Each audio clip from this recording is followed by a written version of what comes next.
চট্টগ্রামের সীতাকুণ্ড জঙ্গল সলিমপুরে অভিযানে সন্ত্রাসীদের হামলায় নিহত র্যাব সদস্যকে হত্যার ঘটনায় এলাকায় থমথমে অবস্থা বিরাজ করছে। হামলায় জড়িত অপরাধীদের ধরতে বড় অভিযানের জন্য প্রস্তুত আইন শৃঙ্খলা বাহিনী। এদিকে নিহত র্যাব সদস্য আব্দুল মোতালেবের জানাজা নামাজ অনুষ্ঠিত হয়েছে।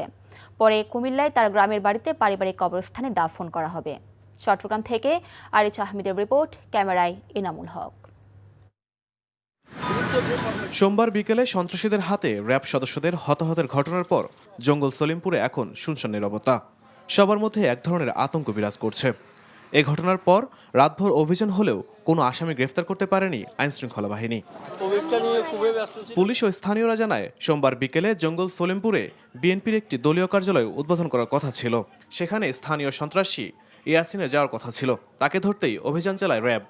এ সময় র্যাব সদস্যদের ওপর হামলা চালায় ইয়াসিনের ক্যাডাররা। তাদের হাতেই প্রাণ যায় এক র্যাব সদস্য ও আহত হয় ৩ জন। ইয়ং বয়সের ছেলে তো ঢুকছে যে এখন ঢুকা কই অমুক কই সমুক কই উদ্বোধন হয়েছে এগিনিয়া হেরা ঢুকি ২৭টা গাড়ি আমাদেরকে সবার মহিলার উপর বহুত নির্যাতন হয়েছে, পুরুষের উপর নির্যাতন হয়েছে। এখানে বহিরাগত সন্ত্রাসীরা এসে আমাদেরকে মারধর করতেছে। সাধারণ নিরীহ মানুষগুলো ছিল এখানে একটা মারামারি হয়েছে। এদিকে উপপরিচালক আব্দুল মোতালেবের মরদেহ সুরাত হলের রিপোর্ট তৈরির পর পতেঙ্গা র্যাব কার্যালয়ে নিয়ে যাওয়া হয়েছে। সেখানে জোহরের পর তার জানাজা নামাজ হয়।